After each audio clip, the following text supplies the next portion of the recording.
ഹരേ കൃഷ്ണ. ഹരേ കൃഷ്ണ. ഹരേ കൃഷ്ണ. ഹരേ കൃഷ്ണ. എല്ലാവർക്കും പ്രണാമം. ഹരേ കൃഷ്ണ. ഓം നമോ ഭഗവതേ വാസുദേവായ. ഓം നമോ ഭഗവതേ വാസുദേവായ. ഓം നമോ ഭഗവതേ വാസുദേവായ. ഓം അജ്ഞാനതിമിരാന്തസ്യ ജ്ഞാനാഞ്ജനാശലാകയാ ചക്ഷുരുന്മീലിതം യേന തസ്മൈ ശ്രീ ഗുരവേ നമഃ. നമോ വിഷ്ണുപാദായ കൃഷ്ണപ്രേഷ്ഠായ ഭൂതലേ ശ്രീമതേ ഭക്തിവേദാന്ത സ്വാമിനിധി നാമിനേ. നമസ്തേ സാരസ്വതേ ദേവേ ഗൗരവാണി പ്രചാരിണേ നിർവിശേഷ ശൂന്യവാദി പാശ്ചാത്യ ദേശധാരിണേ. ജയ ശ്രീ കൃഷ്ണ ചൈതന്യ പ്രഭു നിത്യാനന്ദ ശ്രീ അദ്വൈത ഗദാധര ശ്രീവാസാദി ഗൗര ഭക്തവൃന്ദ. ഹരേ കൃഷ്ണ കൃഷ്ണ കൃഷ്ണ ഹരേ ഹരേ. ഹരേ രാമ രാമ രാമ ഹരേ ഹരേ. ഹരേ കൃഷ്ണ. ശ്രീ ശ്രീ രാധാ ഗോവിന്ദ ടെമ്പിൾ ഇസ്കോൺ മാംഗ്ലൂരിന്റെ ഭഗവത്ഗീത ക്ലാസ്സിലേക്ക് എല്ലാവർക്കും സ്വാഗതം. ഹരേ കൃഷ്ണ. എല്ലാവർക്കും പ്രണാമം. അധ്യായം 14 ഭൗതിക പ്രകൃതിയുടെ ത്രിഗുണങ്ങൾ. എന്തൊക്കെ നമ്മൾ ഇന്നലെ പഠിച്ചത്? സത്വഗുണം രജോ ത്രിഗുണങ്ങളെ പറ്റി പഠിച്ചു. ത്രിഗുണങ്ങളെ കുറിച്ച് പഠിച്ചു. പിന്നെ അതിന്റെ ഫലങ്ങൾ എന്തൊക്കെയാണുള്ളത് പഠിച്ചു. ആ ത്രിഗുണങ്ങളെ കുറിച്ച് അറിഞ്ഞത് കൊണ്ടാണ് ആർക്ക് പരിപൂർണത നേടാൻ സാധിച്ചത്? നാരദ മഹർഷിക്ക്. നാരദ മഹർഷിക്ക് ആ ഭാഗവതത്തിലായിരുന്നു. അവിടെ നിന്ന് ഇങ്ങോട്ട് പോന്നപ്പോ നമ്മള് ഭഗവത്ഗീത തുടങ്ങി. ഋഷിമാർക്കല്ലേ? നാരദ മഹർഷി ഋഷിമാർക്ക് നാരദ മഹർഷിക്ക് ഇല്ലാന്നല്ല കേട്ടോ. നാരദ മഹർഷി എന്തായാലും ഉണ്ടല്ലോ. ഇവിടെ നമ്മൾ പറഞ്ഞിരിക്കുന്നത് ഋഷിമാർക്ക് വർഷമല്ലേ. ഋഷിമാർക്ക് പരിപൂർണത നേടാനായിട്ട് സാധിച്ചത് ആ ത്രിഗുണങ്ങളെ കുറിച്ച് മനസ്സിലായത് കൊണ്ടാണെന്ന് പറഞ്ഞു അല്ലെ. ആ ത്രിഗുണങ്ങളെ കുറിച്ചുള്ള ജ്ഞാനപ്പാണ് അർജുനന് ഇപ്പൊ ഇവിടെ പറഞ്ഞു കൊടുക്കുന്നത് ഭഗവാൻ. അതില് പിന്നെ അത് മനസ്സിലാക്കി കഴിഞ്ഞാൽ നമുക്ക് എന്താണ്, സൃഷ്ടികാലത്ത് നമ്മൾ ജനിക്കുന്നില്ല, പിന്നെ നമുക്ക് ചിത്തനാകേണ്ടതായിട്ടും വരുന്നില്ല എന്ന് കണ്ടു നമ്മള്. പിന്നെന്താ പറഞ്ഞത്? പിന്നെ ഭഗവാൻ വലിയൊരു കാര്യം പറഞ്ഞു. ഭഗവാനാണ് എല്ലാവരുടെയും പിതാവ് എന്ന് പറഞ്ഞു അല്ലെ. എല്ലാവരുടെയും പിതാവ് ഭഗവാനാണ്. ഭൗതിക പ്രകൃതിയിലൂടെ ഈ സൃഷ്ടികർമ്മം നിർവഹിക്കുന്നത് ഭഗവാനാണെന്നുള്ളത് ഭഗവാൻ പറഞ്ഞു തന്നു. പിന്നെന്താ പറഞ്ഞത്? നമുക്ക് ഓരോ ഗുണത്തിന്റെ സ്വഭാവങ്ങൾ പറഞ്ഞു തന്നു. സത്വഗുണം പ്രകാശമാനമാണ്. അതുപോലെ തന്നെ എന്ത് പറഞ്ഞു നമ്മള്? എങ്ങനെയാ ബന്ധിക്കുന്നത്?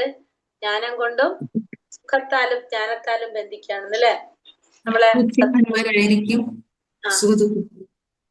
അത് പറഞ്ഞു. സത്വഗുണം സുഖം കൊണ്ട് ജ്ഞാനം കൊണ്ട് ബന്ധിക്കാൻ കണ്ടു. രജോഗുണം എങ്ങനെയാണ്? ഫലോദിഷ്ട കർമ്മങ്ങൾ കൊണ്ട്, ഫലം ആഗ്രഹിച്ചുകൊണ്ട് കർമ്മം ചെയ്യുന്നവരായിരിക്കും രജോഗുണത്തില്. അങ്ങനെ ബന്ധനം കിട്ടുന്നത്. മറ്റേ തമോ ഗുണാണെങ്കിലോ അല്പന്മാരും മടിയന്മാരും അല്പന്മാരും മടിയന്മാരും ഒക്കെ ആയിരിക്കും തമോ ഗുണത്തിന്റെ ഫലമായിട്ട് നമ്മൾ പറഞ്ഞത്. നിദ്ര, ആലസ്യം ഇതൊക്കെ വരുന്നു. പിന്നെന്താ പറഞ്ഞത്? രജോ ഗുണത്തിലുള്ളവരും തമോ ഗുണത്തിലുള്ളവരും സത്വഗുണത്തിലുള്ളവരും മരണശേഷം അവർക്ക് എന്താ സംഭവിക്കുന്നത്? സത്വഗുണത്തിലുള്ളവര് എവിടേക്ക് പോകും? എടുത്തില്ലത് അല്ലേ? സത്വഗുണത്തിലുള്ളവര് എവിടേക്ക് പോണത്? ഋഷിമാരുടെ ലോകങ്ങളിലേക്ക് പോകുന്നു, ഉത്കൃഷ്ട ലോകങ്ങളിലേക്ക് പോകുന്നു പറഞ്ഞു. രജോ ഗുണത്തിലുള്ളവര് എവിടെ ഭൂമിയിൽ വീണ്ടും വരും. മൃഗങ്ങളായി ജന്മം എടുക്കും. ജന്മം എടുക്കുന്നത്. പിന്നെ നമ്മൾ എന്താ പഠിച്ചത്? അവരുടെ ലക്ഷണങ്ങള്. രജോ ഗുണം വർദ്ധിക്കുമ്പോ നമുക്ക് എന്തുണ്ടാവും പറഞ്ഞു? അതിയായ ആസക്തി പിന്നെ ഉണ്ടാകും പറഞ്ഞു. സത്വഗുണാണെങ്കിൽ എങ്ങനെയാ പറഞ്ഞത്? നവദ്വാരങ്ങളില് എന്താ പറഞ്ഞത്? ജ്ഞാനം കൊണ്ട് പ്രകാശിതമാകുമ്പോ സത്വഗുണം പ്രകടമാകുന്നു പറഞ്ഞു അല്ലെ. പിന്നെ രജോഗുണം വർദ്ധിക്കുമ്പോ ഫലോദിഷ്ട കർമ്മങ്ങൾ, കഠിന പ്രയത്നം, മോഹാവേശം, ഇതൊക്കെയാണ് എന്ത് ലക്ഷണങ്ങളായിട്ട് പറയണത്? രജോഗുണം വർദ്ധിക്കുന്നതിന്റെ ലക്ഷണങ്ങള്. തമോ ഗുണം വർദ്ധിക്കുകയാണെങ്കിലോ? തമോ ഗുണം വർദ്ധിക്കുമ്പോ തേജസ്സില്ലായ്മ, അകർമ്മണ്യത അല്ലെ, നിദ്ര, ആലസ്യം, ഇതൊക്കെ എന്തിന്റെ ലക്ഷണാണ്? തമോ ഗുണം. നമുക്കൊന്നും ചെയ്യാനായിട്ട് ഇഷ്ടമുണ്ടാവില്ല. പിന്നെന്താ പറഞ്ഞത്? മൃഗങ്ങളായിട്ട് പിറക്കുന്നു. അത് പറഞ്ഞു. എത്ര എത്തിയിട്ടുള്ളൂ അല്ലെ? എത്ര വരെ എത്തിയ നമ്മള്? 15.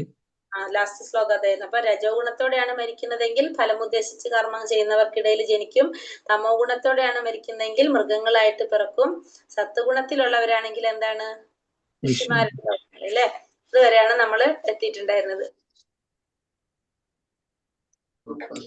16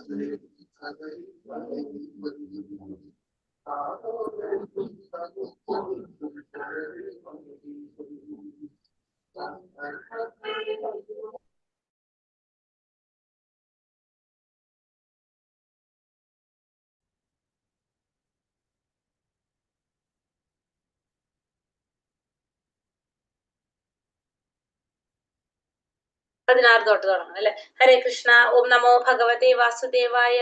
കർമ്മണ സുകൃതസ്യാഹു സ്വാത്വികം നിർമ്മലം ഫലം രജസസ്തു ഫലം ദുഃഖം അജ്ഞാനം തമസാ ഫലം. സത്കർമ്മത്തിന്റെ ഫലം വിശുദ്ധമാണ്, അത് സ്വാത്വിക ഗുണത്തിലാണെന്ന് പറയപ്പെടുന്നു. രജോ ഗുണത്തിൽ ചെയ്യുന്ന പ്രവൃത്തിയുടെ ഫലം ദുഃഖമാകുന്നു. തമോ ഗുണത്തിലെ പ്രവർത്തനങ്ങളുടെ ഫലം മൗഢ്യവും അജ്ഞാനവുമാണ്. അപ്പൊ സത്കർമ്മത്തിന്റെ ഫലം എപ്പോഴും എങ്ങനെയായിരിക്കും? ശുദ്ധമായതായിരിക്കും, വിശുദ്ധമായിരിക്കും സത്കർമ്മത്തിന്റെ ഫലം. അത് നമുക്ക് സ്വാത്വിക ഗുണത്തിലാണെന്ന് പറയാം. രജോ ഗുണത്തിൽ ചെയ്യുന്ന പ്രവൃത്തിയുടെ ഫലമാണെങ്കിലോ ദുഃഖമായിരിക്കും. നമുക്കറിയാലോ, രജോ ഗുണത്തില് ദുഃഖമായിരിക്കും ഫലം. തമോ ഗുണത്തിലാണെങ്കിലോ മൗഢ്യവും അജ്ഞാനവുമായിരിക്കും. അപ്പൊ സത്കർമ്മത്തിന്റെ ഫലം എപ്പോഴും വിശുദ്ധമായിരിക്കും, അത് സ്വാത്വിക ഗുണത്തിലാണെന്ന് പറയും. നമ്മൾ സ്വാത്വികമായിട്ടുള്ള രീതിയിൽ, അതായത് പോസിറ്റീവായിട്ട് ചിന്തി നമുക്ക് എന്ത് ചെയ്യാം, നമുക്ക് കർമ്മങ്ങൾ ചെയ്യുന്നതിന്റെ ഫലവും എങ്ങനെ തന്നെയായിരിക്കും? സ്വാത്വിക ഗുണത്തിലുള്ളതായിരിക്കും. ഇപ്പൊ രജോ ഗുണത്തിലാണ് നമ്മൾ പ്രവൃത്തി ചെയ്യുന്നതെങ്കിൽ അതിന്റെ ഫലം ദുഃഖമായിരിക്കും. നമ്മൾ പറഞ്ഞു അല്ലെ, കഠിനാധ്വാനം ചെയ്യുന്നവരാണ്. അപ്പൊ നമ്മൾ ആ പ്രവൃത്തി ചെയ്തിട്ട് അതിന്റെ ഫലം നമുക്ക് കിട്ടിയില്ലെങ്കിൽ, നമ്മൾ ആഗ്രഹിക്കുന്ന ഫലം നമുക്ക് കിട്ടിയില്ലെങ്കിൽ എന്ത് വരും? നമുക്ക് ദുഃഖം വന്നുകൊണ്ടിരിക്കും. തമോ ഗുണത്തിലെ പ്രവർത്തനങ്ങളുടെ ഫലം എങ്ങനെയാണ്? മൗഢ്യവും അജ്ഞാനവുമാണ്. കാരണം സ്വാഭാവികമായിട്ടും തമോ ഗുണത്തിലുള്ളവർ ആരാണ്? ജ്ഞാനമില്ലാത്തവരാണ്. ഒരു തരത്തിലും ജ്ഞാനമില്ലാത്തവരാണ് തമോ ഗുണത്തിലുള്ളവര്. അലസന്മാരാണ്, മടിയന്മാരാണ്. അപ്പൊ ഓട്ടോമാറ്റിക്കലി അവർ ചെയ്യുന്ന പ്രവൃത്തികളും അങ്ങനെ തന്നെ ആയിരിക്കും. അതിന്റെ ഫലവും എങ്ങനെയാ കിട്ടുന്നത്? അജ്ഞാനം നിറഞ്ഞത്. അതായത് എന്തായാലും ആ ഫലം എങ്ങനെയായിരിക്കും? അജ്ഞാനമായിരിക്കും. അതുകൊണ്ടൊരു കാര്യം ഉണ്ടാവില്ല, അവർക്കും ഗുണം ഉണ്ടാവില്ല, മറ്റുള്ളവർക്കും ഗുണം ഉണ്ടാവില്ല. അതാണ് എന്തിന്റെ പ്രത്യേകത? തമോ ഗുണത്തിലുള്ളവരുടെ പ്രത്യേകത വരുന്നത്. സത്വ സംജായതേ ജ്ഞാനം രജസോ ലോഭ ഏവച പ്രമാദ മോഹ തമസോ ഭവദോ ജ്ഞാനമേവച. സത്വഗുണത്തിൽ നിന്ന് യഥാർത്ഥമായ ജ്ഞാനവും രജസിൽ നിന്ന് ലോഭവും തമസിൽ നിന്ന് പ്രമാദം, മോഹം, മൗഢ്യം എന്നിവയും ഉണ്ടാകുന്നു. അപ്പൊ സത്വഗുണത്തിൽ നിന്നാണ് എന്ത് കിട്ടുന്നത്? യഥാർത്ഥ ജ്ഞാനം, യഥാർത്ഥമായിട്ടുള്ള ജ്ഞാനം എന്തിൽ നിന്ന് കിട്ടുന്നു? സത്വഗുണത്തിൽ നിന്ന് കിട്ടുന്നു. രജസിൽ നിന്ന് നമുക്കോ ലോഭം. ലോഭം എന്ന് വെച്ചാൽ എന്താണ്? ലോഭം ഭൗതികമായിട്ടുള്ള ആഗ്രഹങ്ങൾ, അല്ലെ, ഭൗതിക വസ്തുക്കളോടുള്ള ആഗ്രഹങ്ങളൊക്കെ നമുക്ക് എന്ത് പറയാം? ലോഭം. ഇപ്പൊ രജസിൽ നിന്ന് ലോഭം, തമസിൽ നിന്ന് പ്രമാദം അല്ലെങ്കിൽ മോഹമൗഢ്യം എന്നിവയും ഉണ്ടാകുന്നു. തമസിൽ നിന്ന് നമുക്ക് എന്താണ്? അലസത, പിന്നെ അജ്ഞാനം, പിന്നെന്താണ്, അങ്ങനെയൊക്കെ പറയാം നമുക്ക്. അതൊക്കെ ഉണ്ടാകുന്ന എന്താണ്? തമോ ഗുണത്തിൽ നിന്ന്. അപ്പൊ സത്വഗുണത്തിൽ നിന്ന് യഥാർത്ഥത്തിൽ ജ്ഞാനം കിട്ടും. രജസിൽ നിന്ന് ലോഭം, തമസിൽ നിന്ന് അജ്ഞാനം എന്ന് പറയാം. അജ്ഞാനമൊക്കെ ഇതൊക്കെ ഉണ്ടാകുന്ന എന്താണ്? തമോ ഗുണത്തിൽ നിന്നാണ് ഉണ്ടാകുന്നത്. ഊർധ്വം ഗച്ഛന്തി സത്വസ്ഥ മധ്യേ തിഷ്ഠന്തി രാജസ ജഗന്യ ഗുണവൃത്തിസ്ഥ അഥോ ഗച്ഛന്തി താമസഃ. സ്വാത്വിക സ്വഭാവികൾ ക്രമേണ ഉത്കൃഷ്ട ലോകങ്ങളിലേക്ക് ഉയരുന്നു. അപ്പൊ സ്വാത്വിക സ്വഭാവികൾ എവിടേക്കാ പോണത്? സാധാരണ ഉത്കൃഷ്ട ലോകങ്ങളിലേക്കാണ് ഉയരുന്നത്. രാജസിക സ്വഭാവികള് ഭൂലോകങ്ങളിൽ ജീവിക്കുന്നു. നീചമായ തമോ ഗുണത്തിന് അടിമപ്പെട്ടവർ നരകങ്ങളിൽ പോയി നിപതിക്കുന്നു. ഇവിടെ എന്താ പറഞ്ഞ? സാത്വിക സ്വഭാവത്തിലുള്ളവര് ക്രമേണ എവിടേക്കാ പോകുന്നത്? ഉത്കൃഷ്ടമായ ലോകങ്ങളിലേക്കാണ് ഉയരുന്നത്. രാജസിക സ്വഭാവത്തിലുള്ളവര് ഭൂലോകങ്ങളിൽ പോയിട്ട് ജീവിക്കും. നീചമായ തമോ ഗുണത്തിന് അടിമപ്പെട്ടവരാണെങ്കിലോ നരകങ്ങളിൽ പോയിട്ട് നിപതിക്കും. ഇപ്പൊ സാത്വികര് ഉത്കൃഷ്ട ലോകങ്ങളിലേക്ക് എന്ന് പറയുമ്പോൾ ഭൂലോകത്തിന് മുകളിലുള്ള ലോകങ്ങളിലേക്കായിരിക്കും ആര് പോകുന്നത്? സ്വാത്വിക സ്വഭാവത്തിലുള്ളവർ പോകുന്നത്. രാജസിക പ്രകൃതിയിലുള്ളവരാണെങ്കിലോ ഭൂലോകത്തില് തന്നെ ജീവിക്കും. നമ്മൾ നേരത്തെ പറഞ്ഞു, രജോ ഗുണത്തിലുള്ളവര് ഭൂമിയിൽ തന്നെ ജീവിക്കും. നീചമായ തമോ ഗുണത്തിന് അടിമപ്പെട്ടവരാണെങ്കിലോ നരകങ്ങളിൽ പോയിട്ട് നിപതിക്കും. അപ്പൊ തമോ ഗുണത്തിൽ അടിമപ്പെട്ടവർക്ക് ആരെ കാണാൻ സാധിക്കില്ല? ഭഗവാനെ കാണാൻ സാധിക്കില്ല, അല്ലെ? നരകങ്ങളിൽ പോയിട്ടാണ് അവർ നിപതിക്കുന്നത്. അപ്പൊ അവര് മനുഷ്യകുലത്തിനേക്കാളും താഴ്ന്ന ലെവലിലേക്ക് പോകാണ് ചെയ്യുന്നത്. തമോ ഗുണത്തിന് അടിമപ്പെട്ടു കഴിഞ്ഞാല് ഈ മനുഷ്യ ജന്മം കിട്ടിയിട്ട് നമുക്കൊരു ഉപകാരം ഇല്ലാത്ത പോലെ. അപ്പൊ അതിനേക്കാളും തലങ്ങളിലേക്ക്, നരകങ്ങളിലേക്കാണ് പോയിട്ട് നിപതിക്കേണ്ടി വരുന്നത്. ഇവർക്ക് എന്ത് ചെയ്യാൻ സാധിക്കും? ഇപ്പൊ സാത്വിക സ്വഭാവികൾക്ക് ഉത്കൃഷ്ട ലോകങ്ങളിലേക്കാണ് ഉയർന്നു പറഞ്ഞു അല്ലെ നമ്മള്. അപ്പൊ അവർക്ക് വീണ്ടും എന്താണ് അടുത്തൊരു ജന്മം വന്ന് കിട്ടുമ്പോ സ്വാഭാവികമായിട്ടും അവർക്ക് എന്താണ് പെട്ടെന്ന് തന്നെ ഭഗവാനെ പ്രാപിക്കാനായിട്ട് സാധിക്കും. ഈ രാജസിക സ്വഭാവികൾക്കും എന്തുണ്ട്? സാത്വിക ഗുണത്തിലേക്ക് ഉയരാനുള്ള അവസരമുണ്ട്. ഭൂലോകങ്ങളിലാണ് ജീവിക്കുന്നത്. അവർക്കും എന്ത് ചെയ്യാം? പറഞ്ഞ പോലെ തന്നെ ആ കർമ്മങ്ങളിൽ ശ്രേഷ്ഠത വരുത്തിക്കൊണ്ട് അവർക്കും എന്ത് ചെയ്യാൻ സാധ്യതയുണ്ട്? എന്തിനു പറ്റും? ഉത്കൃഷ്ട ലോകങ്ങളിലേക്ക്, ശ്രേഷ്ഠമായ ലോകങ്ങളിലേക്ക് ഉയരാനായിട്ട്, സത്വഗുണത്തിലേക്ക് ഉയരാനായിട്ട് അവസരമുണ്ട്. പക്ഷെ ഈ തമോ ഗുണത്തിലുള്ളവർ എവിടേക്കാ പോണത്? നരകങ്ങളിലാണ് പോകുന്നത്. അപ്പൊ നരകങ്ങളിൽ പോയത് കൊണ്ട് അവർക്ക് എന്തിനുള്ള സാധ്യത കുറവാണ്? ഭഗവാനെ മനസ്സിലാക്കാനായിട്ടും ഒന്നുമുള്ള സാധ്യത കുറവാണ്. ഇത് തമോ ഗുണത്തില് ഉള്ളവർ. അവര് അധമ ശ്രേണിയിലേക്കാണ് പോകുന്നത്. മനുഷ്യകുലത്തിൽ നിന്ന് താഴ്ന്ന തലങ്ങളിലേക്ക് പോയിട്ട് ജന്മമെടുക്കേണ്ടതായിട്ട് വരാണ് ചെയ്യുന്നത്. അതിൽ പോയിട്ട് നിബന്ധിക്കുകയാണ് ചെയ്യുന്നത്.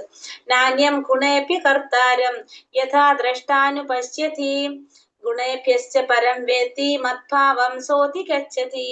യാതൊരു കർമ്മത്തിനും പ്രകൃതിയുടെ ഈ ത്രിഗുണങ്ങളല്ലാതെ വേറെ കർത്താവില്ലെന്ന് ശരിയായി മനസ്സിലാക്കുകയും ഗുണാതീതനായ ഭഗവാനെ അറിയുകയും ചെയ്തവൻ എന്റെ ആധ്യാത്മിക പ്രകൃതിയെ പ്രാപിക്കുന്നു.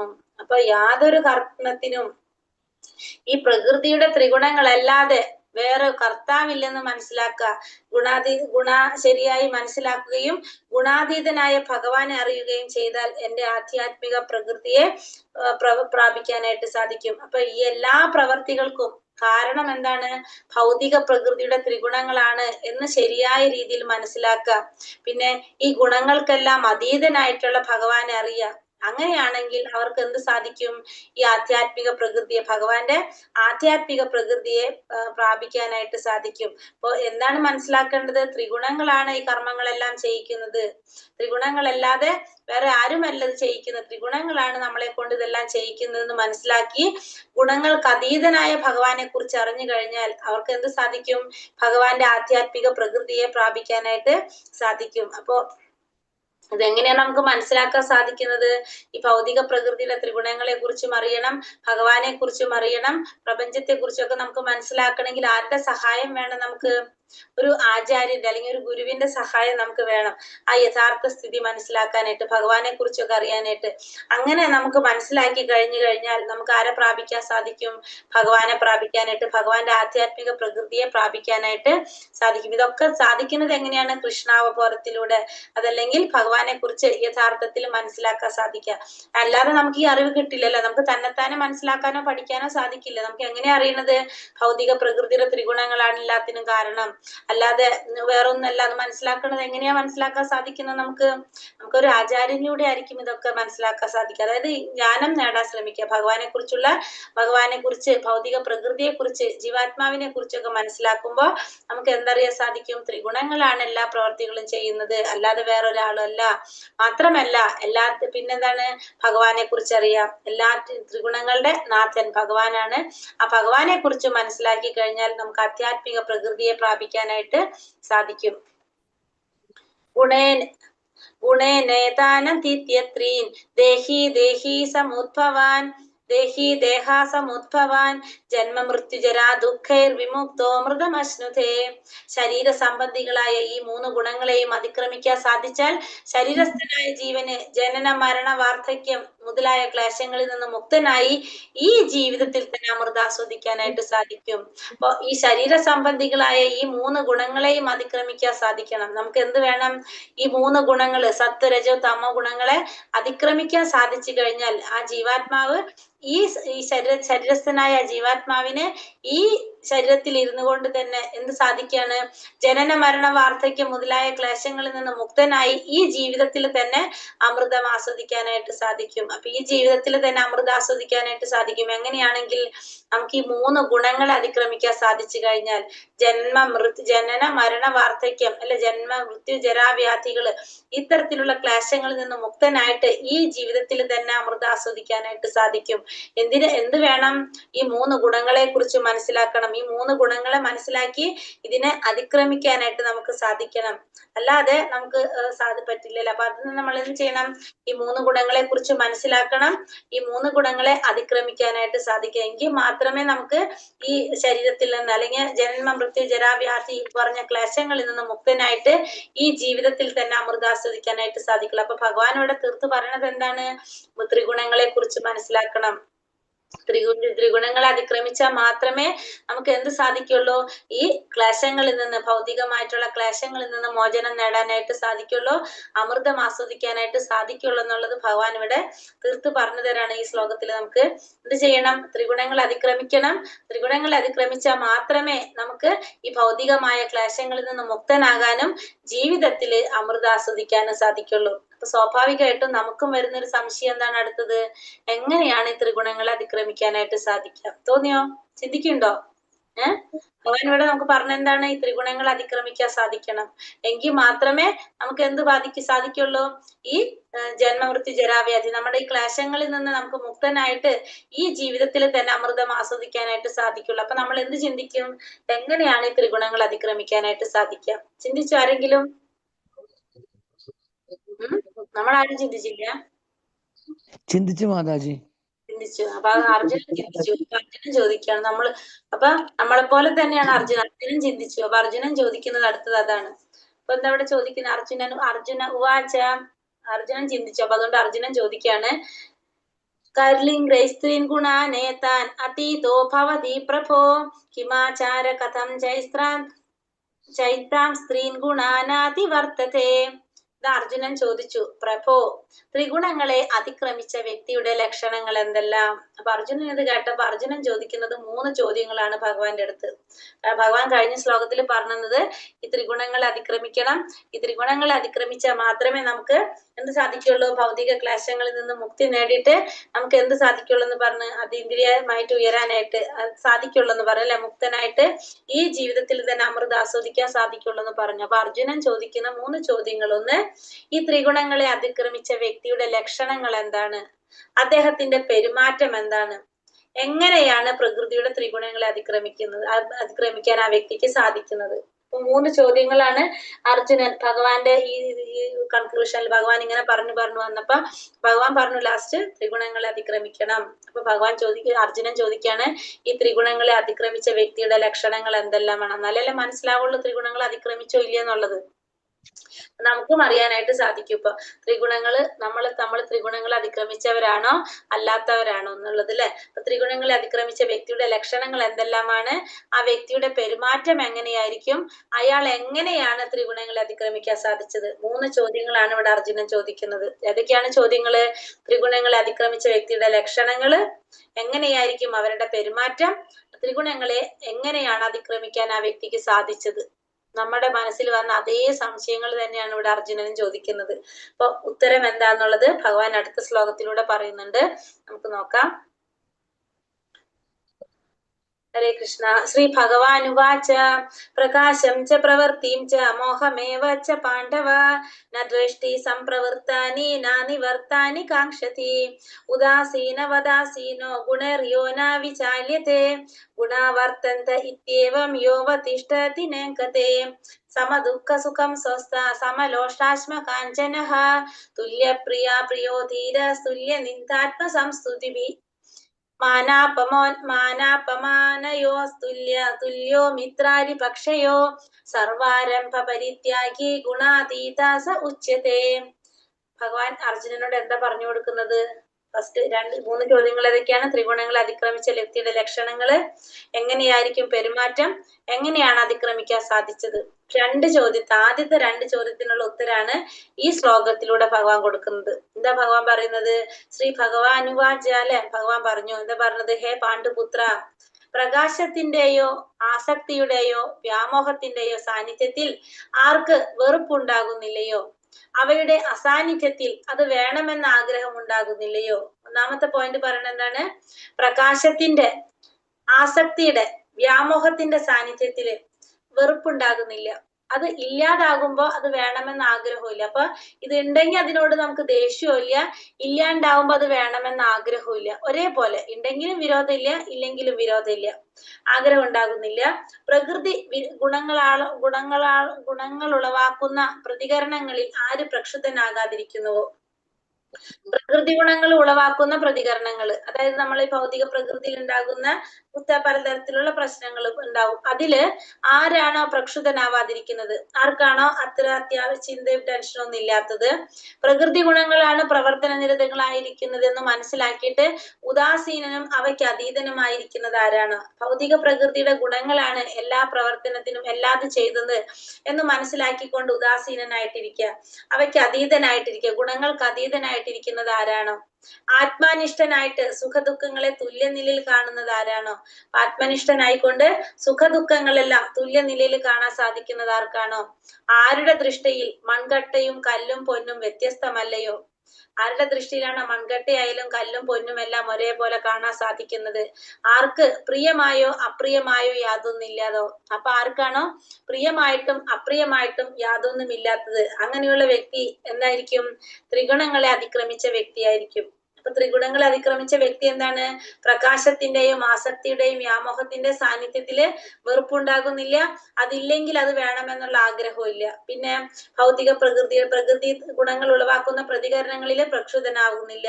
പ്രകൃതിയുടെ ഗുണങ്ങളാണ് എല്ലാത്തിനും കാരണമെന്ന് മനസ്സിലാക്കിയിട്ട് ഉദാസീനനായിട്ടും ആ ഗുണങ്ങൾക്ക് അതീതനുമായിട്ടിരിക്കുക. പിന്നെ സുഖദുഃഖങ്ങളെ തുല്യനിലയിൽ കാണാൻ സാധിക്കുക. കല്ലും മണ്ണും മൺകട്ടയും കല്ലും മണ്ണും പൊന്നും എല്ലാം ഒരേപോലെ കാണാൻ സാധിക്കുക. പ്രിയമായിട്ടും അപ്രിയമായിട്ടും യാതൊന്നില്ല, അതായത് എല്ലാത്തിനെയും ഒരുപോലെ കാണാൻ പറ്റുന്ന ഒരു വ്യക്തി. ആ വ്യക്തിയാണ് ആര്? ഈ ത്രിഗുണങ്ങളെ അതിക്രമിച്ച വ്യക്തി എന്ന് പറയുന്നത്. ഇങ്ങനെയുള്ള വ്യക്തി ത്രിഗുണങ്ങളെ അതിക്രമിച്ച വ്യക്തിയാണെന്ന് പറയാം. ഇനി അടുത്തത്, ആ വ്യക്തിയുടെ പെരുമാറ്റം എങ്ങനെയായിരിക്കും? ആ വ്യക്തി എങ്ങനെയായിരിക്കും? ധീരനായിരിക്കും ആ വ്യക്തി. പിന്നെ നിന്ദകളിലും സ്തുതികളിലും മാനത്തിലും അപമാനത്തിലും സമചിത്തനും ആയിരിക്കും. അതായത് മറ്റുള്ളവർ നിന്ദിച്ചാലും സ്തുതിച്ചാലും മാനിച്ചാലും അപമാനിച്ചാലും ആ വ്യക്തി എങ്ങനെയായിരിക്കും? സമചിത്തനായിരിക്കും, ഒരേ ഭാവത്തിലായിരിക്കും. ശത്രുമിത്ര ഭേദമില്ലാത്തവനായിരിക്കും, ശത്രുക്കളോടും മിത്രങ്ങളോടും ഒരേ ഭാവത്തിലായിരിക്കും. പിന്നെ നിരുദ്യമനായിരിക്കും. എന്താണ് ഉദ്യമത്തില് അത്ര എന്താ പറയാ, നമ്മൾ നിരുദ്യമൻ എന്ന് വെച്ചിട്ടുണ്ടെങ്കിൽ നമ്മൾ ചെയ്യുന്ന ഉദ്യമത്തിനോട് ഉദ്യമങ്ങൾ താല്പര്യമില്ല എന്ന് പറയും അല്ലെ? എന്താ പറയാ അതിന്? നിരുദ്യമം എന്ന് വെച്ചാല് അറിയാവോ? ഹരേ കൃഷ്ണ. നിരുദ്യമനായ വ്യക്തി എന്ന് പറഞ്ഞാൽ നമ്മൾ എന്ത് പറയും? ഒരു ഉദ്യമത്തിലും ഏർപ്പെടുന്നില്ല ഇവിടെ പറയുന്നത്. നോക്കട്ടെ, സ്വന്തം കാര്യത്തിന് അയാൾ പ്രവർത്തിക്കില്ല, കൃഷ്ണന് വേണ്ടിയുള്ള ഏത് ഉദ്യമത്തിലും അയാൾ ഏർപ്പെടും. അതായത് നിരുദ്യമൻ എന്ന് വെച്ചിട്ടുണ്ടെങ്കിൽ ഭഗവാന് വേണ്ടിയിട്ടുള്ള പ്രവർത്തികള് ഏത് പ്രവർത്തനത്തിലും ഏർപ്പെടും, തനിക്ക് വേണ്ടിയിട്ടുള്ള ഒരു ഉദ്യമത്തിലും ഏർപ്പെടുന്നില്ല എന്ന് പറയാം നമുക്ക്. അതായത് നിരുദ്യമം എന്ന് വെച്ചിട്ടുണ്ടെങ്കിൽ ഭഗവാന് വേണ്ടിയിട്ട് ചെയ്യാനായിട്ട് ഭയങ്കര ഉത്സാഹമായിരിക്കും, പക്ഷെ തനിക്ക് വേണ്ടിയിട്ട് മാത്രം എന്നുള്ള രീതിയിലുള്ള ഒരു പ്രവർത്തനം അദ്ദേഹത്തിന് ഉണ്ടായിരിക്കുന്നില്ല. ഇതൊക്കെയാണ് ആ വ്യക്തിയെ ഗുണാതീതൻ എന്ന് പറയുന്നത്. അപ്പൊ രണ്ടാമത്തെ നമ്മൾ പറഞ്ഞത് ചോദ്യം തന്നെ ആ വ്യക്തിയുടെ പെരുമാറ്റം എങ്ങനെയായിരിക്കും എന്നാണ് അല്ലെ രണ്ടാമത്തെ ചോദ്യം പറഞ്ഞത്.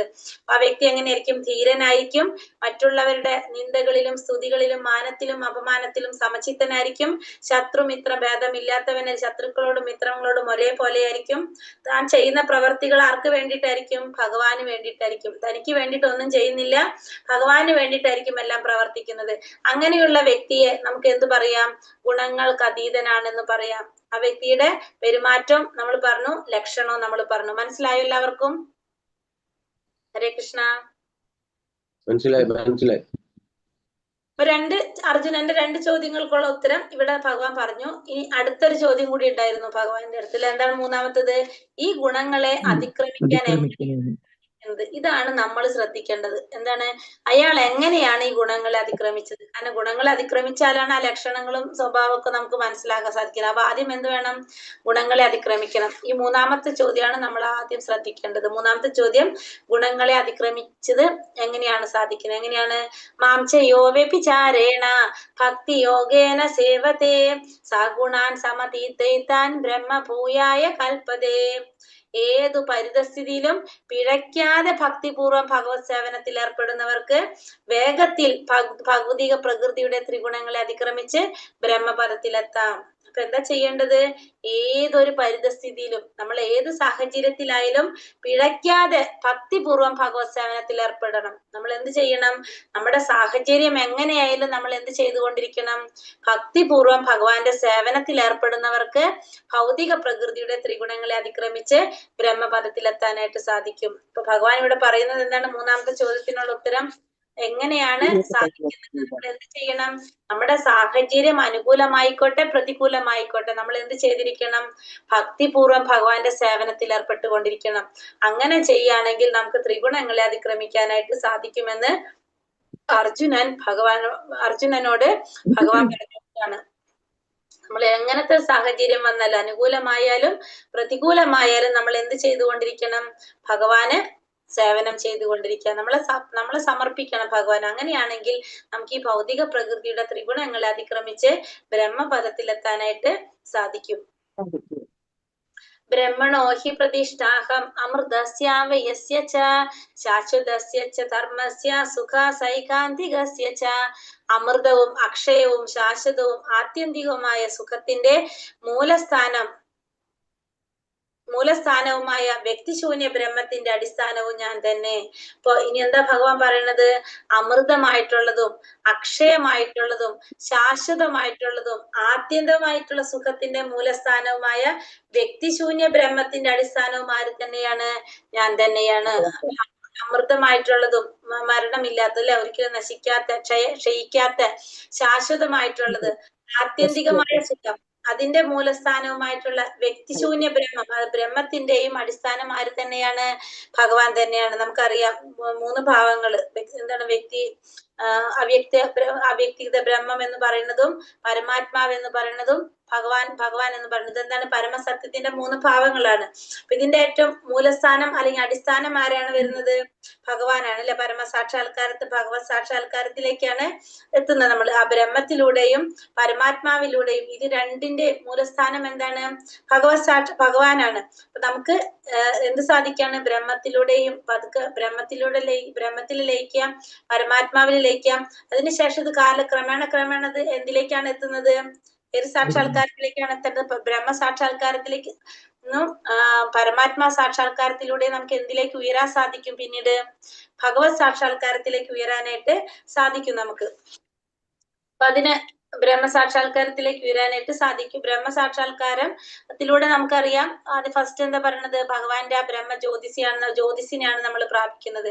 പരമാത്മാ സാക്ഷാത്കാരത്തിലൂടെ ഭഗവാന്റെ വൈകുണ്ഠ ലോകങ്ങളെ പ്രാപിക്കാനായിട്ട് സാധിക്കും. അല്ലെങ്കിൽ നമുക്ക് ഇഷ്ടമുള്ള ഭഗവാന്റെ രൂപത്തെ ധ്യാനിച്ചുകൊണ്ട് ആ ഭഗവാന്റെ ലോകത്തിലേക്ക്, ആ പരമാത്മാവിന്റെ ലോകത്തിലേക്ക് നമുക്ക് പോകാനായിട്ട് സാധിക്കും. ഭഗവത് സാക്ഷാത്കാരാണ് ഏറ്റവും ശ്രേഷ്ഠമായ സാക്ഷാത്കാരം. അപ്പൊ അത് നമുക്ക് എന്തിലൂടെ സാധിക്കും? ഇതിന്റെ രണ്ടിന്റെ അൾട്ടിമേറ്റ് അല്ലെങ്കിൽ മൂലസ്ഥാനമാണ് എന്ത്? ഭഗവത് സാക്ഷാത്കാരം എന്ന് പറയുന്നത്. അപ്പൊ ആത്യന്തികം സുഖത്തിന്റെ മൂലസ്ഥാനമായിട്ടുള്ള ആ വ്യക്തിശൂന്യ ബ്രഹ്മത്തിന്റെ അടിസ്ഥാനം എന്ത് തന്നെയാണ്?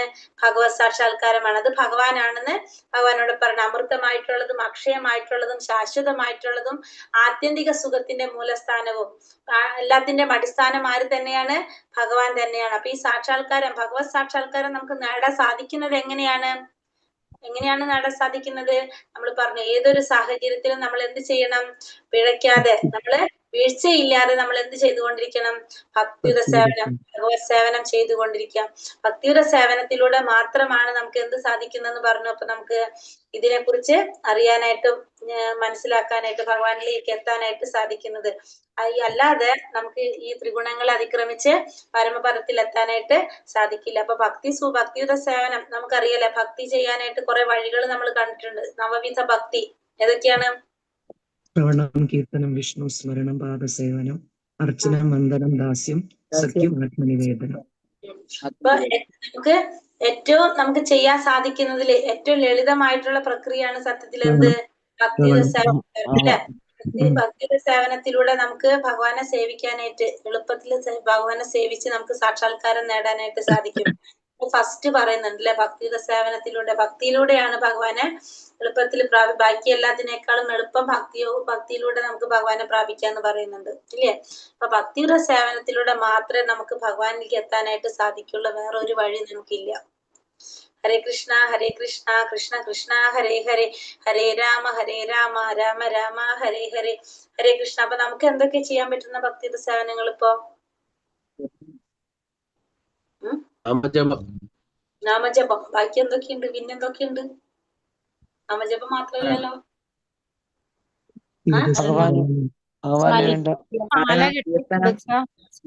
നമുക്ക് ഭഗവാന് വേണ്ട നേദ്യങ്ങൾ സമർപ്പിക്കാം. ശ്രവണം മെയിനാണ്. പിന്നെ കീർത്തനം ചെയ്യല്ലേ.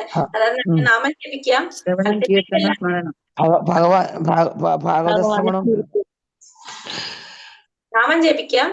പിന്നെ നല്ല നല്ല ഭക്ഷണമൊക്കെ ഉണ്ടാക്കിയിട്ട് ഭഗവാനെ നിവേദിക്കാം. ലാസ്റ്റ് ഭഗവാന്റെ കാരുണ്യാണ് നമുക്ക് തന്നെ കഴിക്കാത്. പക്ഷെ എന്നാലും ഭഗവാനെ നിവേദിക്കാം നമുക്ക്, അല്ലെ? പിന്നെ മാല ചാർത്തി കൊടുക്കാം ഭഗവാന്, ഇല്ലേ? മാല ചാർത്തി കൊടുക്കാം. പിന്നെന്താണ്?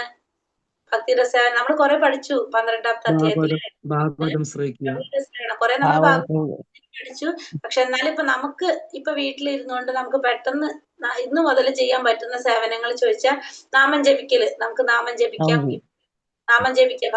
നമ്മൾ എന്താണ് ഭഗവാന്റെ നാമം കീർത്തിച്ചു കൊണ്ടിരിക്കാം. ശ്രവണം, കീർത്തന, സ്മരണം, അല്ലെ? പിന്നെ അതുപോലെ തന്നെ ഭഗവാന് മാല ചാർത്തി കൊടുക്കാം. പൂക്കളൊക്കെ പൊട്ടിച്ച് എന്നും ഭഗവാന് മാല ചാർത്തി കൊടുക്കാം. നമുക്ക് ഇഷ്ടമുള്ള രീതിയിൽ മാല ചാർത്തി ഭഗവാന് കൊടുക്കാം. ഭഗവാന് ഇഷ്ടമുള്ള ഭക്ഷണങ്ങൾ ഉണ്ടാക്കിയിട്ട് നിവേദിക്കാം. പാൽപ്പായസം, ലഡു, എന്തൊക്കെയാണോ ഭഗവാന് ഇഷ്ടം അതൊക്കെ നമുക്ക് ഉണ്ടാക്കിയിട്ട് ഭഗവാനെ നിവേദിക്കാൻ സാധിക്കും. പിന്നെ ഭഗവാന്റെ ഭഗവത്ഗീത വായിക്കാം. അതായത് ഭഗവത്ഗീത ഒക്കെ വായിച്ച് കേൾക്കാം നമുക്ക്, അല്ലെ? കേൾപ്പിക്കാം. എന്താണ്? നമുക്കറിയാം, നമ്മളൊരു കവിത എഴുതി കഴിഞ്ഞാല് ആ കവിത ആരെങ്കിലും വായിച്ചു കേൾക്കുമ്പോ നമുക്ക് ഭയങ്കര സന്തോഷല്ലേ? നമ്മളൊരു കവിത അല്ലേ? ഇപ്പൊ ഭഗവാന്റെ വാണിയാണ് ഭഗവത്ഗീത, അല്ലെ? ഭഗവത്ഗീത ആരെ വാണിയാണ്? ഭഗവാന്റെ വാണി വേറൊരാള് കീർത്തിച്ച് കേൾക്കുമ്പോ ഭഗവാൻ ഇഷ്ടാവില്ലേ? അപ്പൊ നമ്മള് പാട്ട് എഴുതി കഴിഞ്ഞാൽ ആ പാട്ട് വേറെ ആരെങ്കിലും പാടിക്കഴിഞ്ഞാൽ നമുക്ക് പിന്നെ പറയേ വേണ്ട നമുക്കുള്ള സന്തോഷം. നമ്മൾ എഴുതിയ പാട്ടാന്ന് പറയും നമ്മളെല്ലാവരുടെ അടുത്ത്, അല്ലെ? ഭഗവാൻ എങ്ങനെയാണ്? നമ്മൾ പറഞ്ഞു ഭാഗവതത്തിൽ പറഞ്ഞല്ലേ, ഭഗവാൻ ഇഷ്ടമാണെന്ന്. ഭഗവാൻ ചെയ്ത കാര്യങ്ങൾ ഇങ്ങനെ കീർത്തിച്ച് പറയുന്നത്, മഹത്വപ്പെടുത്തുന്നത് ഭഗവാൻ ഇഷ്ടമാണ്. അപ്പൊ ഭഗവത്ഗീത എന്ന് പറയുന്നത് ഭഗവാന്റെ വാണിയാണ്. ഭഗവാന്റെ വാണി നമ്മളിരുന്ന് നമ്മൾ ചൊല്ലുമ്പോ ഭഗവാൻ അതിനേക്കാൾ ഇഷ്ടം വേറെ എന്തെങ്കിലും ഉണ്ടാവുമോ? ഇല്ല.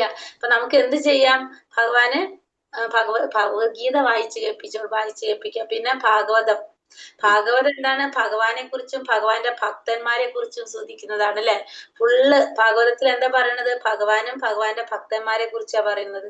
അപ്പൊ ഈ രണ്ട് ഗ്രന്ഥങ്ങൾ വായിക്കുന്നതിനേക്കാളും വലിയ സന്തോഷം വേറെ എന്തെങ്കിലും ഉണ്ടാവോ ഭഗവാന്? ഭഗവത്ഗീത, ഭാഗവതം നമുക്ക് ചെയ്യാൻ പറ്റാവുന്ന കാര്യമാണിത്. ഇത് രണ്ടിനും നമുക്ക് ഒരു പ്രോബ്ലം ഇല്ല, അല്ലെ? എന്നും ഓരോ ശ്ലോകം വായിച്ചാൽ മതി. നമ്മള് വേറെ ഒന്നും ചെയ്യണ്ട. ഭഗവാന് വേറെ ഓപ്ഷൻ ഇല്ല. കാരണം വെച്ചാൽ ഭഗവാന്റെ വാണി പറഞ്ഞുകൊണ്ടിരിക്കുന്നു, ഭഗവാനെ കുറിച്ചും ഭഗവാന്റെ ഭക്തന്മാരെ കുറിച്ചും പറയുന്നു, നമ്മൾ കീർത്തിച്ചുകൊണ്ടിരിക്കുന്നു.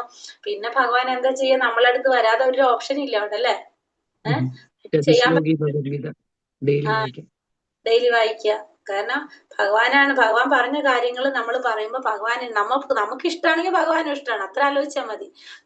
നമ്മള് ചൊല്ലുന്ന അല്ലെങ്കിൽ നമ്മൾ എഴുതിയ കവിത വായിക്കുന്നത് മറ്റുള്ളവർ ചൊല്ലുന്നത് നമുക്ക് ഇഷ്ടമാണെങ്കിൽ സ്വാഭാവികമായിട്ടും ഭഗവാനും അങ്ങനെ തന്നെയാണ്. അപ്പൊ നമുക്ക് ചെയ്യാൻ പറ്റുന്നതാണ് ഇതൊക്കെ, അല്ലെ? ഭക്തിയുടെ സേവനം നമുക്ക് പല രീതിയിൽ ചെയ്യാനായിട്ട് സാധിക്കും. ഹരേ കൃഷ്ണ മന്ത്രം ജപിക്കാം. ഭഗവത്ഗീത, ഭാഗവതം ഡെയിലി നമുക്ക് വായിക്കാം. ഭഗവാന്റെ മുന്നിൽ വിളക്ക് വെച്ച് പൂജ ചെയ്ത് കഴിഞ്ഞിട്ട് നമുക്ക് എന്ത് ചെയ്യാം? ഒരു ശ്ലോകം വായിച്ചാൽ മതി. കുറെ ഒന്നും വായിക്കേണ്ട. ഒരു 5 മിനിറ്റ് 10 മിനിറ്റ് അത്രയും മതി. കുറെ ഒന്നും വേണ്ട. പക്ഷെ ഇന്നും അത് ചെയ്തുകൊണ്ടിരുന്നാല് നമുക്ക് സത്വഗുണത്തിലേക്ക് ഉയരാനുള്ളൊരു വഴി അതാണ്. ഈ ഗ്രന്ഥങ്ങൾ ഇത് ഡെയിലി നമ്മൾ വായിച്ച് ശ്രവിച്ചു കഴിഞ്ഞാല് സ്വാധ്യായം എന്ന് പറയും നമ്മള്. അത് ചെയ്തു കഴിഞ്ഞാൽ നമുക്ക് സത്വഗുണത്തിലേക്ക് ഉയരാനായിട്ട് അല്ലെങ്കിൽ നമുക്ക് സാധിക്കില്ല. ബാക്കി നമ്മൾ എന്തൊക്കെ ചെയ്താലും ഇത് വായിക്കാം. ഇത് ഭാഗവതവും ഭഗവത്ഗീതയും ഇത് രണ്ടും വായിച്ചാലാണ് നമുക്ക് സത്യത്തിലേക്ക് ഉയരാനായിട്ട് സാധിക്കുന്ന ഒരു മാർഗം എന്ന് പറയുന്നത്. കാരണം സത്വഗുണം എന്താണ്? ജ്ഞാനമാണ്, അല്ലെ? സത്വഗുണത്തിന്റെ ലക്ഷണം എന്താണ്? ജ്ഞാനമാണ്. ജ്ഞാനം നമുക്ക് കിട്ടണം. അപ്പൊ അത് കിട്ടണമെങ്കിൽ നമ്മൾ എന്ത് വേണം?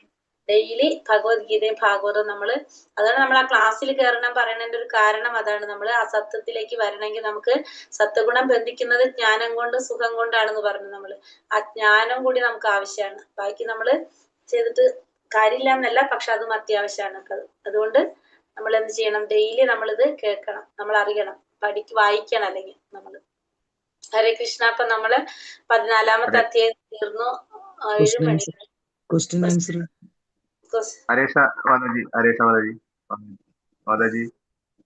പറഞ്ഞോളൂ പ്രഭു. ഹരേ കൃഷ്ണ. കേൾക്കുന്നുണ്ട് പ്രഭു, പറഞ്ഞോളൂ. അതെ, പ്രാർത്ഥിക്കുമ്പോ 2 കൈ ഇങ്ങനെ പൊക്കി പിടിക്കണ്ടല്ലോ, അതിന്റെ ഇതെന്താ ഉദ്ദേശം? സറണ്ടർ. ഹരേ കൃഷ്ണ പറയുമ്പോഴേ ഭഗവാനെ സറണ്ടർ ചെയ്യണം നമ്മള്. 2 കൈയും ആത്മസമർപ്പണം പറഞ്ഞില്ലേ അല്ലേ? അതായത് നമ്മള് എല്ലാം നമുക്ക് വേറെ ആരും ശരണ ഇല്ല. ആരാണ് ശരണാഗതി? നമ്മള് ശരണാഗതി പ്രാപിക്കാന്ന് പറയാ ഭഗവാന്. നമ്മൾ ഈ പോലീസുകാര് സറണ്ടർ ആവാൻ പറയുമ്പോ 2 പോലീസ് കണ്ടിട്ടില്ലേ? കള്ളന്മാരൊക്കെ 2 കൈയും പൊക്കിയിട്ട് എന്ന് പറയുമ്പോഴേക്കും അത് തന്നെ. അതായത് നമുക്ക് വേറൊരു ശരണാഗതി ഇല്ല. ആര് മാത്രമേ ഉള്ളൂ? ഭഗവാൻ മാത്രമേ ഉള്ളൂ. അപ്പൊ നമ്മള് ഫുള്ള് വിട്ടിട്ട് ഭഗവാനോട് പ്രാർത്ഥിക്കാണ്, ശരണാഗതി പ്രാപിക്കുക ഭഗവാന്. നമുക്ക് ആകെ ആശ്രയം ആര് മാത്രമേ ഉള്ളൂ? ഭഗവാൻ മാത്രമേ ഉള്ളൂ. അതാണ് അതിന്റെ നവവിധ ഭക്തിയിൽ പറയുന്നില്ലേ ആത്മസമർപ്പണം? അതന്നെയാണ് അല്ലെ? അതായത് നമ്മള് ശരണാഗതി പ്രാപിക്കാണ്. നമ്മള് ഫുള്ള് എന്താ പറയണ, നമുക്ക് വേറെ ആരും ഭഗവാൻ മാത്രമേ ഉള്ളൂ നമുക്ക് ആശ്രയം. അതുകൊണ്ടാണ് 2 കൈയും പൊക്കി. നമ്മളതിന് ഉദാഹരണം പറയണ വെച്ചാല് ദ്രൗപദിയുടെ വസ്ത്രാക്ഷേപം നടത്തുന്ന സമയത്ത് പഞ്ചപാണ്ഡവര് 5 ഭർത്താക്കന്മാരുണ്ട് ദ്രൗപദിക്ക്. ദ്രൗപദിക്ക് ചെറിയൊരു അഹങ്കാരം ഉണ്ടായിരുന്നില്ല. എനിക്ക് 5 പേരുണ്ടായിരുന്നു. അത് പല രീതിയിലും എല്ലാവരും എന്താണ് ഓരോന്നിനും അത്രയും കഴിവുള്ളവരായിരുന്നു. അപ്പോ ആ സമയത്ത് പക്ഷെ ദ്രൗപദിയെ രക്ഷിക്കാനായിട്ട് ആരും ഉണ്ടായിരുന്നില്ല. അപ്പൊ ദ്രൗപദി ആദ്യം ഭഗവാനെ വിളിക്കുമ്പോ ഒരു കൈ ഇങ്ങനെ പിടിച്ചിട്ടാണ് വിളിക്കുന്നത്, അല്ലെ? ഒരു കൈ പൊക്കിയിട്ടാണ് വിളിച്ചുകൊണ്ടിരിക്കുന്നത്. 2 കൈ ഒരു വഴിയും ഇല്ല എന്ന് കണ്ടപ്പോ 2 കൈയും പൊക്കി ഭഗവാനെ വിളിച്ചപ്പോഴാണ് ഭഗവാൻ വരുന്നത്. അതായത് ഇനി വേറെ ആരും എനിക്ക് ആശ്രയില്ല, ഭഗവാൻ മാത്രമേ ഉള്ളൂ എന്ന് പറയുമ്പോഴാണ് ഭഗവാൻ എത്തുന്നത്. അപ്പൊ അതാണ് നമ്മളും എപ്പോഴും എന്താണ് 2 കൈയും പൊക്കി വിളിക്കുന്നത് എന്ന് വെച്ചിട്ടുണ്ടെങ്കിൽ നമുക്ക് ഭഗവാൻ മാത്രമേ ആശ്രയം. ഹരേ കൃഷ്ണ ചൊല്ലുമ്പോ ആ ഭഗവാൻ അല്ലാതെ നമുക്ക് വേറൊരു ആശ്രയം ഇല്ല. നമ്മൾ ഭഗവാന്റെ മുന്നില് ശരണാഗതി പ്രാപിക്കാണ്. അതാണ് അതിന്റെ അർത്ഥം പ്രഭു. ഹരേ കൃഷ്ണ പ്രഭുജി. ക്വസ്റ്റ്യൻ ആൻസർ നോക്കണ്ട. ക്വസ്റ്റ്യൻ ആൻസർ ഏതാ മാതാജി? 14ാമത്തെ ഫസ്റ്റത്തെ ശ്രീകൃഷ്ണ ഭഗവാനെ എല്ലാ ജീവാത്മാക്കളെയും ആദിപിതാവെന്ന് വ്യക്തമാക്കുന്ന ശ്ലോകം ഏതാണ്? 14:4 4ാമത്തെ ശ്ലോകം. എത്ര തരം ജീവാത്മാക്കളുണ്ട്? 84 ലക്ഷം. ത്രിഗുണങ്ങൾ ഏതൊക്കെയാണ്? സത്വഗുണം, രജോഗുണം, തമോഗുണം. സത്വഗുണത്തിന്റെ ഫലം എങ്ങനെയാണ്? മറ്റുള്ളവരെ അപേക്ഷിച്ച് വിശ്വതയും ജ്ഞാനവും പ്രകാശമാണ്, ശുദ്ധമാണ്, എല്ലാ പാപങ്ങളിൽ നിന്നും മോചിപ്പിക്കുക. 26 ബന്ധിതനായിരിക്കും. ഏത് പരിതസ്ഥിതിയിലും പിഴയ്ക്കാതെ ഭക്തിയുത സേവനം അല്ലെ? ഏർപ്പെടുന്നവൻ വേഗത്തിൽ ഭൗതിക പ്രകൃതിയുടെ ത്രിഗുണങ്ങളെ അതിജീവിച്ച് ബ്രഹ്മപദത്തിലെത്താം. അത് നമ്മൾ മനസ്സിൽ വെച്ചോളാം ശ്ലോകം കേട്ടോ. താമസ സ്വഭാവത്തിന്റെ ലക്ഷണങ്ങള് പ്രമാദം, അലസത, നിദ്ര. രാജസ സ്വഭാവിയുടെ ലോഭം രാജസ സ്വഭാവയുടെ നമുക്ക് എന്തായിരിക്കും പറഞ്ഞ ആസക്തി, ഭൗതികമായിട്ടുള്ള അസുഖങ്ങളോടുള്ള ആസക്തി, ഇഷ്ടമായ പ്രവർത്തനം, കഠിനമായ പ്രയത്നം, അടക്കാനാവാത്ത ആഗ്രഹം. ബ്രഹ്മാവ് വാഴുന്ന ഏതാണ്? സത്യലോകം അല്ലെ? സത്യലോകം അല്ലെങ്കിൽ ബ്രഹ്മലോകം. 1ാമത്തെ ശ്ലോകത്തിൽ ഭഗവാൻ എന്തിനെ കുറിച്ചാ പറയുന്നത്? ഏതെന്ന് ഋഷികളെല്ലാം പരിപൂർണത നേടിയിട്ടുള്ള ഏതെന്ന് അറിഞ്ഞത് കൊണ്ടാണോ ഋഷിമാർക്ക് പൂർണ്ണത നേടാൻ കഴിഞ്ഞത്? ഇതിനെ കുറിച്ച് പറയുന്നത് അപ്പൊ അവിടെ ഭൗതിക പ്രകൃതിയുടെ ത്രിഗുണങ്ങളെ കുറിച്ച് ചോദ്യങ്ങൾ പരിചയമുണ്ടോ? ലെവൽ 1 തന്ന ക്വസ്റ്റ്യൻസ് തന്നെയാണത്.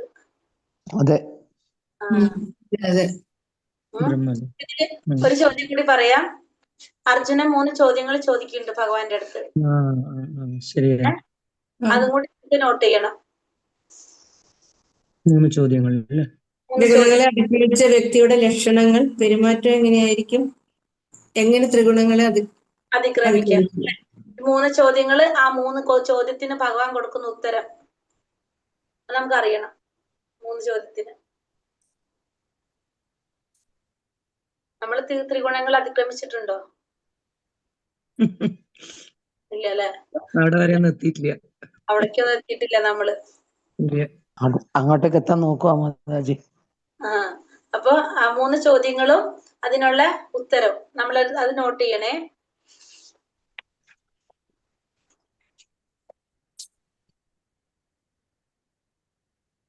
ഇതിൽ ഏറ്റവും കൂടുതൽ ദുഃഖം ഉണ്ടാവുന്ന ആർക്കാണ്? ഈ 3 ഗുണത്തില് ദുഃഖം വരുന്നത് ആർക്കായിരിക്കും? 3 ഗുണത്തിലുള്ള